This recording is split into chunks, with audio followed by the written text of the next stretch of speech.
Hello दोस्तों, मेरे channel में आपका स्वागत है। आज मैं आपके लिए गोंद के लड्डू की रेसिपी शेयर कर रही हूँ। ये गर्भावस्था से लेकर प्रसूता तक और जिसको कमर दर्द की समस्या है, एनीमिया की समस्या है, वो इस लड्डू का उपयोग करें और भरपूर लाभ लें। ये काफ़ी स्वादिष्ट होता है, तो आप इसका सेवन ज़रूर करें। ठंडक पर इसको बना करके आप रख लें।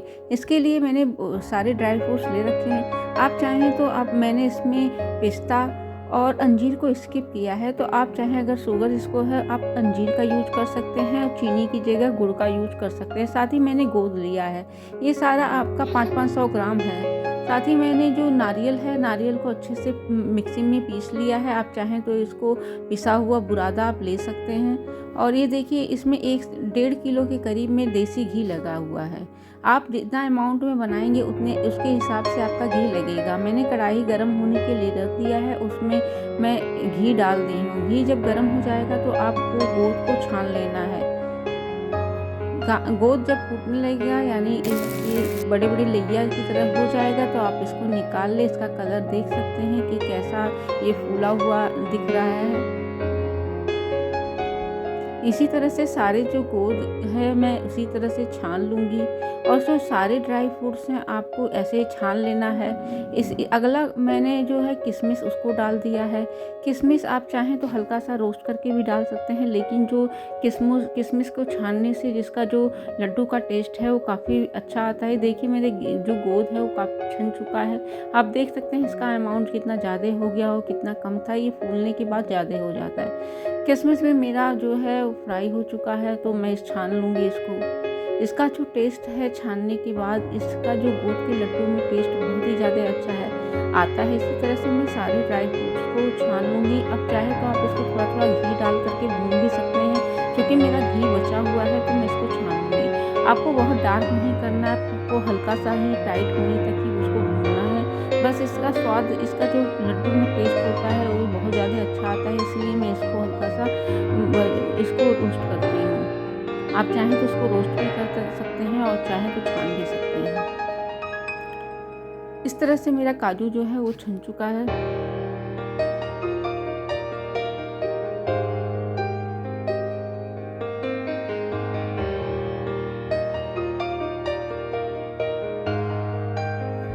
अब मैं इसी तरह से बादाम को भी कर लूँगी।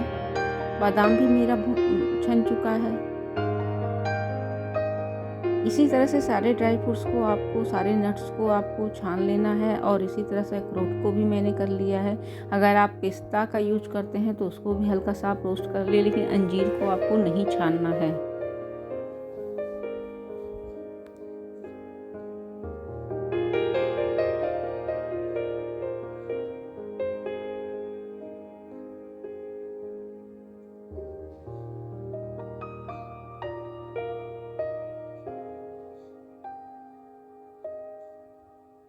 ये देखिए, मैंने निकाल लिया है इसको। अब इसी तरह से मैं चिरौंजी को भी ऐसे ही हल्का सा रोस्ट करूँगी। मेरा घी ख़त्म हो चुका है, तो आप उसको चाहे मैं रोस्ट भी कर सकते हैं।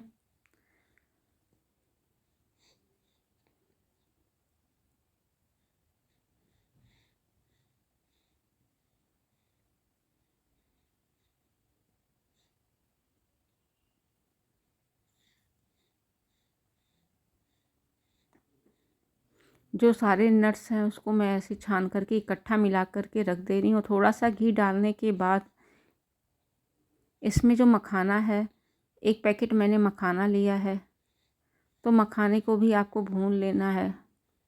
और जो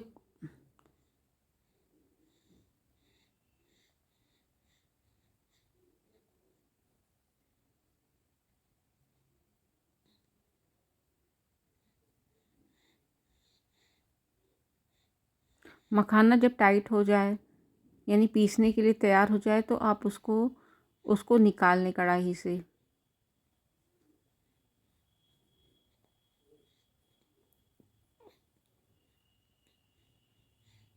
मखाना साफ़ सुथरा होना चाहिए। इसमें जो काले से हैं वो आपको निकाल लेना चाहिए। मेरे में मखाने में भी था, तो मैंने उसको निकाल दिया है। और साथ ही गोंद को मैं जो है इसे ऐसे कूट के आपको डालना है, क्योंकि गोंद जो है दांतों में आता है, उसका स्वाद बहुत ज़्यादा अच्छा आता है। इसलिए इसको महीन नहीं पीसना आपको, इससे ऐसे खलबट्टे में आपको ऐसे ही उसको कूट लेना है, बहुत ज़्यादा हल्का हल्का, बहुत ज़्यादा महीन नहीं करना है।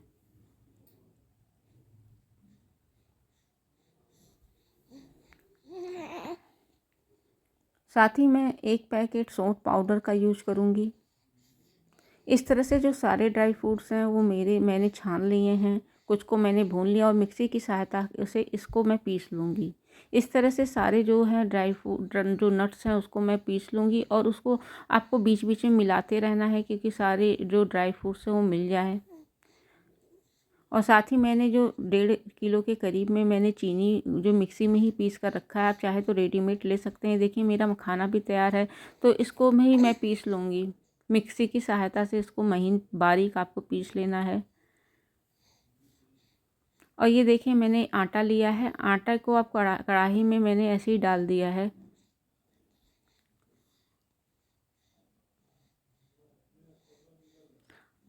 और ये देखिए मेरा मखाना और जो ड्राई फ्रूट्स है वो मिलकर देख सकते हैं कि कितना ज़्यादा हो चुका है ये। इसको अच्छे से मैश कर लेना है कि मखाना और जो नट्स हैं वो अच्छे से मिल जाएं।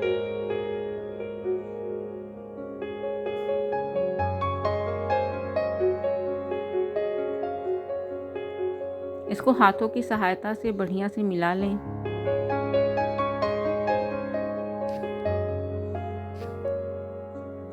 और इधर देखिए मेरा जो आटा है वो भी रेडी हो रहा है, इसका कलर धीरे धीरे चेंज हो रहा है।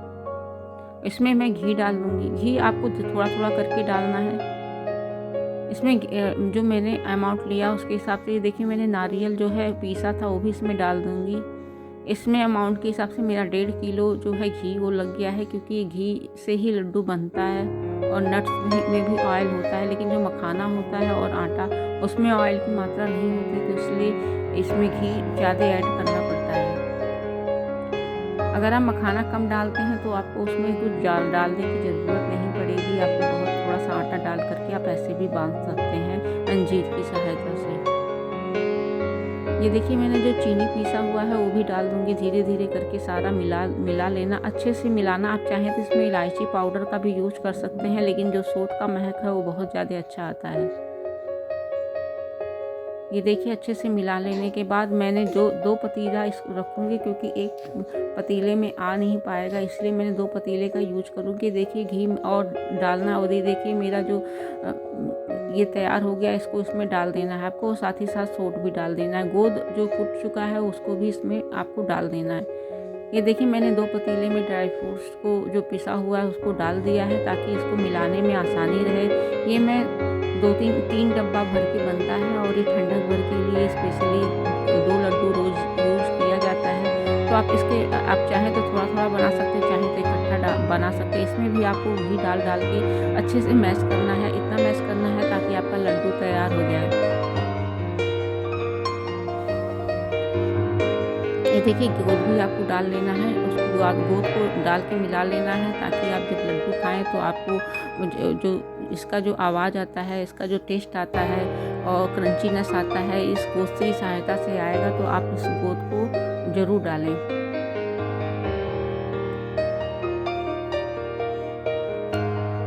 अब मैं धीरे धीरे लड्डू एक एक बना लूँगी। इस तरह से अगर आपको मेरी वीडियो अच्छी लगती है तो प्लीज़ उसको लाइक करें, शेयर करें, सब्सक्राइब करें और बेल बटन दबाना ना भूलें। ये देखिए मेरा लड्डू बिल्कुल तैयार हो चुका है।